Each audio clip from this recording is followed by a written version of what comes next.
Hello and welcome. My name is Cindy Pavasic and you are watching Open Studio, Balance and Bounce. Today I am speaking to Toni Zimmermann and we will be discussing positive living. I would like to welcome Toni. I've known her for a couple of years. She is also a friend of mine and she has been living with HIV. I'll let her tell you the story. Hi Toni. Hi. And welcome. Thank you. Yeah, it's a long story because I'm positive for 29 years. I think one of the reasons that it was also very shattering for me, I think to give some context, is I'm a preacher's daughter. And I was 22 years old in 1990 when I got a phone call at work to say, do you know your boyfriend's HIV positive? And that's also a long story as to how that happened. But it was actually my doctor calling and obviously saying, come in for the test. 2 weeks of hell waiting for the results. Sure. You know, not knowing, hoping, wishing, praying. And yes, then that moment that you hear the positive result is just earth-shattering. Sure, I can imagine. And I mean, it's so many years back that, I mean, those years it was a death sentence. It was. And there was no medications yet in South Africa, really. It was, I literally didn't think I was going to be alive 2 years later. And actually, 2 years later, when you were alive, you were still living in KZN as far as yes, I was in Durban still. You were still in Durban. Yeah. And since finding out your diagnosis, the emotions around that initially must have been quite devastating, thinking that you're not going to have a career, you're not going to have a family life, you're not going to be able to get married, you're not going to be able to do anything. Well, the difficult part was that within 4 months I also found out I was pregnant. Yes. And so here I am, a preacher's daughter, single and positive. I didn't tell my family at first. I just didn't know how to handle it. I think stigma and discrimination was humongous then. It still is today, but enormous in those days. You don't know how your own family is going to react when you say something. In 1990, when I was living with my boyfriend, that was still a no-no thing then. Those years, you know, today it's not funny when people do that, but in those years it was frowned upon. How long did it take for you to actually disclose your status after you were diagnosed? I think it took about 8 months before I told my family. I told one best friend. Yes. She was actually very supportive, and it took about 8 months before I told my family and the rest of the people. Do you have any major setbacks that you had when you were diagnosed? From diagnosed up until now, or just at the time? At the time. At the time, setbacks. I think for me the shock was that the minute the doctor told me I was pregnant, he also gave me an appointment to go for an abortion. Wow. There was no discussions, even when he gave me my HIV diagnosis. I was just diagnosed. No pre-counseling. There was no talk about counseling. There was no pre-counseling. There was no counseling afterward. There was nothing.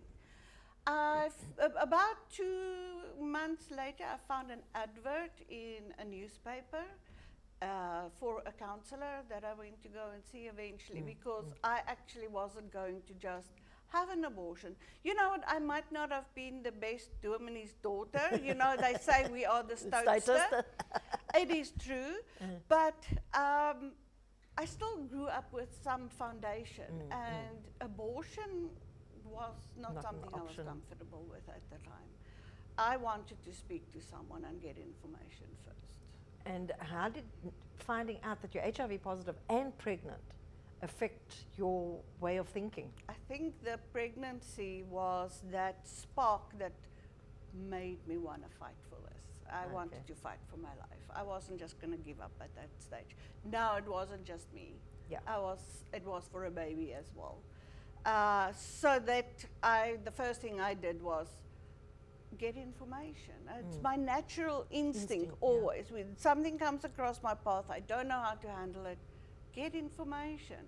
And I think at a very early age, I realized already that the reason there is stigma and discrimination was because of ignorance. Ignorance, totally. People wasn't informed enough. And the newspaper just makes such a mess out of some things, Yes. for selling purposes. Yeah, yeah. What was posted in the newspapers was a nightmare. Yeah, and I'm sure you obviously went public as well at some point. Very quickly, yes. Yeah, which was unheard of in that day and age. I mean, I know I'm older than you, but still, it took me a hang of a lot longer to disclose my status than what you did yours. What sort of prompted? I joined a support group with this lady I started to see as a counselor. She started a support group, and in the support group, she started to talk about these people asking for people to speak about HIV and AIDS. And it was one of those moments in life where I just knew there was more purpose to this than just becoming HIV positive. I was going to talk about it. I just knew it. Obviously, to be able to do that, I first had to disclose to a couple of people, the people I work with, my own family, and so on. But after all of that was done, it was much easier. So what I did for work, I took the counselor with, so that she could give Is it still the same information. company you're working with now? No. I actually worked for a few companies since then. So, yes, I took her with, because it was beginning years. I remember my boss asking, what about the cups? So We laugh at that now. I know, we do laugh about it now, but it was a real thing then. Yeah. Then when I told my parents, my father went with me to the counselor once time as well, just to go and ask and get information, which was fantastic. I'm sure. I mean, it was fantastic. I do remember at the time, my mom couldn't stop crying. So for a long time when she saw me, she couldn't stop crying. But I think when my son was born, you as a mother, when something happens to your child, you immediately think you did something wrong. Yes. Doesn't matter what it is, it's just a natural thing. You do that. Absolutely. And I understood what my mom was going through. Yeah. Absolutely. Yeah. We're going to go through to a short ad break, and we'll be back with you shortly.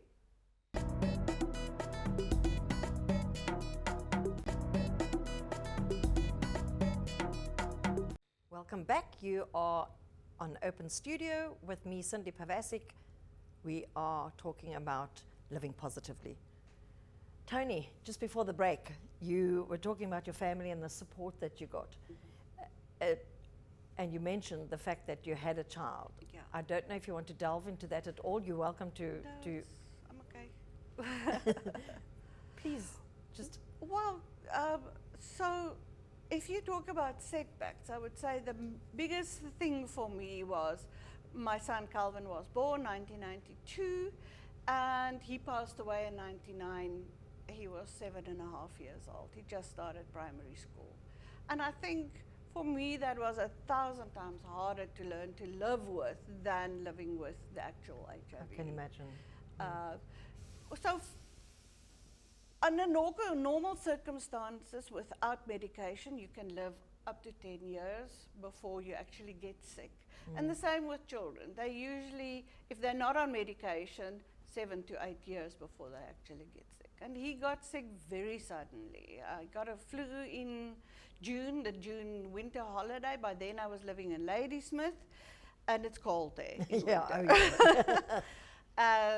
Which very quickly turned into pneumonia. And it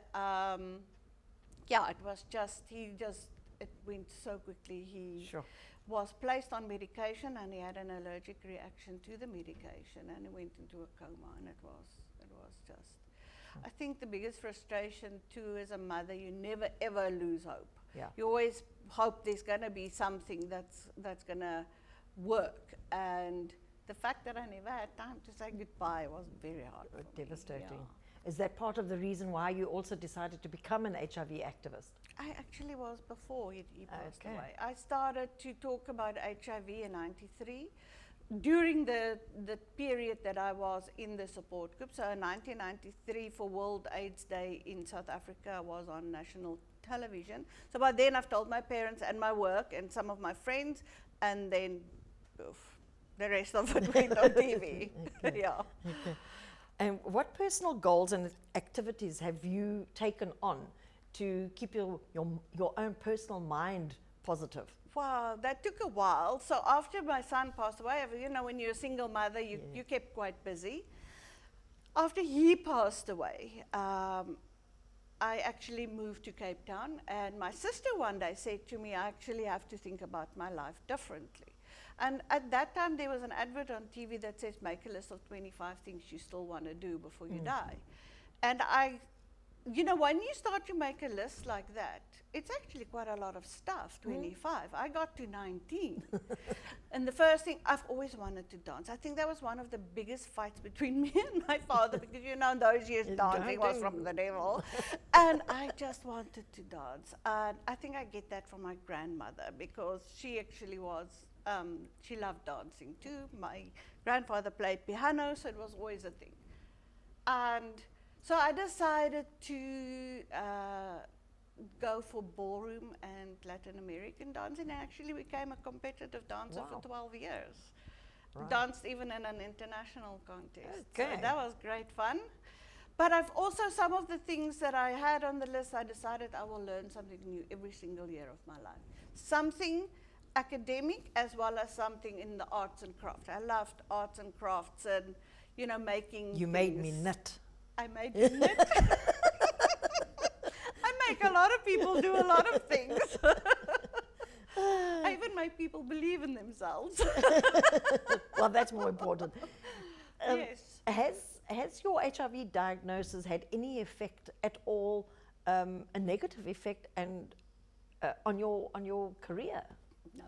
In fact, I think as a training and development practitioner, it's enhanced my career. So I was very fortunate to change, because I was a personal assistant secretary up until about 2004, 2005, and I was fortunate to have an opportunity to change my career completely. And studied... You're allowed to list them.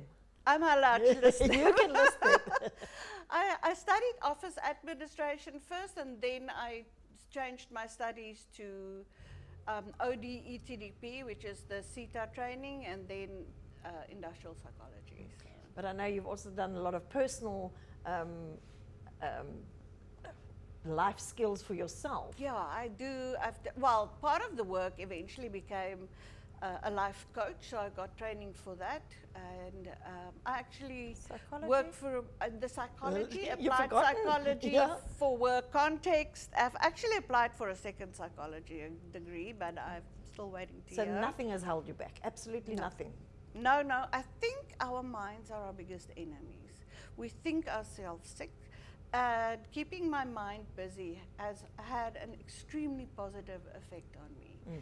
And people around me, doing things, and I don't just do things for me. I want to do things for people around me too, especially my community. Yeah. I am in touch with people from all cultures of South Africa. So right. You also have access to a radio an slot. In-store radio station. Yeah. I work for PEP, and I have an in-store radio station, and when it was launched in 2003, I actually started a radio show called Living with Hope. So every Monday at 9 o'clock, there is a slot for this. Then I started to write for the company magazine, also 15, 16 years now. And I just recently, I've on and off had Facebook pages, but eventually I just started a new one for the new project. We're going to be 30 soon. Well, not to celebrate. The HIV. We absolutely say we. Yes, we. So my HIV and I had a discussion very early on in our journey, and it obviously lives as long as I do. Yes. And that is a fact.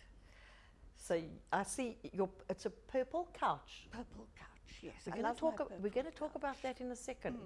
We're just going to take an ad break, and we'll be back with you again.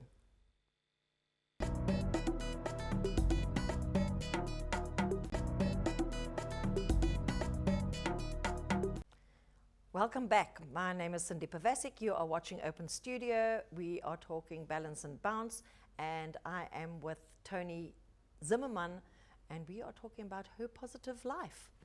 Toni, just before the ad break, we spoke about your purple couch. Give us a little bit more info on that. That's something you've just recently started. I've just recently started that. So 2 years ago I turned 50, and from the time I turned 50, I thought, I have lived such an amazing life. What can I do? I want to do more than just educate. I want to give back to community and so on. I have survived, when I turned 50, by then I have survived menopause, my heart, and I actually survived severe depression because of menopause plus 2 strokes. And then you realize life is short. Life is severely short. And if you want to make a difference, you've got to start putting things in place to take action about it. Absolutely. You can't just wish. Yeah. So first of all, I've started the Purple Couch Patchwork. Took me a while to think of the name, but patchwork, I knit, I crochet more than I knit. I love sewing and making things. Patches, I've made patchwork blankets, sewing ones as well as crochet ones. And it made me think of the patches of my life. Plus, then my one aunt said, but it sounds like PCP, the cement company in South Africa, who I've actually spoken at a few, in the beginning years still of disclosing. And then I realized that family, support, colleagues, friends, they are the cement that keeps the patches together. So I love the name. But I am in the process of collecting 300 blankets, 4 shelters, 100 for every 10 years of being HIV positive, because next year is 300. But in between that, I have started getting people involved. So give me your blankets, buy new blankets, but knit blocks for blankets that we can put together for blankets. Also beanies and scarves and socks, whatever people want to do, we'll take. Winter this year that's passed, I realized a lot of people are in need. And people ask when it is winter, and then you struggle to get hold of blankets. But that's not the only thing. I actually want to do something for myself as well. So I love my walking and my yoga, so I want to do a yoga retreat as well as a hike, a 5-day hike. Just for a spiritual, like a type of Camino, but a local Camino. Because we have so much beauty in South Africa. I love being part of the country, and we have so much that it offers. And there's a few Caminos we have. Yeah, here. I believe so. But you also want to, I'm hoping that you're going to be recording all this so that people can actually see that living with HIV is absolutely positive. Yes, so I want to turn the hike especially into a bit of a vlog, maybe, to diarize what's going through my mind at the moment, reminiscing about some of the things that you went through over the years as well. I mean, 29 years of living with HIV, a lot happened in the country, but a lot happened in my life as well. Good, but also just as many bad things, so And it's to me, it's fantastic that people can see that there is life after diagnosis, and there's still so much fear around it. It is. I mean, we obviously have to create awareness that people do not get themselves infected, but the fact is that it is still happening. It is still happening. I think it's like 1,000 a week. Yes. And quite frankly, it's going to continue. And you know, if medication are used right, the people should not be getting infected anymore. That really shouldn't be happening. You have to take personal responsibility for that. But also, once you are positive, if you are positive, fear is literally still the only reason why people still die of AIDS. Because people are still too afraid to get their medications, too afraid to tell and talk about it. And to me, it's sad. It's almost as if these days there are fewer public people Yeah. than they used to be in Yeah. my day. Yeah, It's kind of scary. when I started speaking. It's the same about thing now, trying to get people to come and speak here Yes. and just to join in and try and create that awareness and education. It's really I think difficult. because medication was doing so well, people started to become complacent about it. Yeah. Complacent about how we disclose. No, maybe we don't have to disclose Mm. anymore. And because of that, people still get infected. Absolutely. So, yeah. Have you got any interesting plans to celebrate your turning 30, HIV turning 30 next Well, year? other than the hikes and the yoga retreat and so on, and the blankets, I want to do something with being there, like a vent buddy for people who are going through difficult times. But I also feel there are a few things that I need to upskill myself. I am a trained coach, I am a Comensa registered coach, but I want to be more holistic as well about it. There's so much available for holistic help these Yes. days.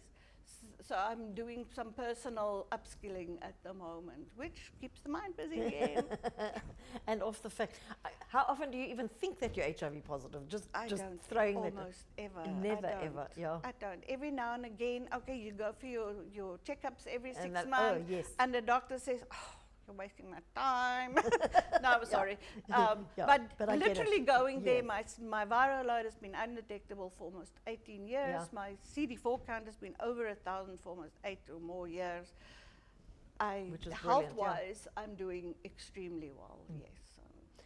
And how can family and friends assist somebody or support them? How do you think, what is the best way for them to support somebody that's just disclosed their HIV status? The first thing is don't judge. Listen, if you judge, if you've never done something wrong in your life, then fair enough. But Yeah. in general, nobody on this living earth has a reason to judge.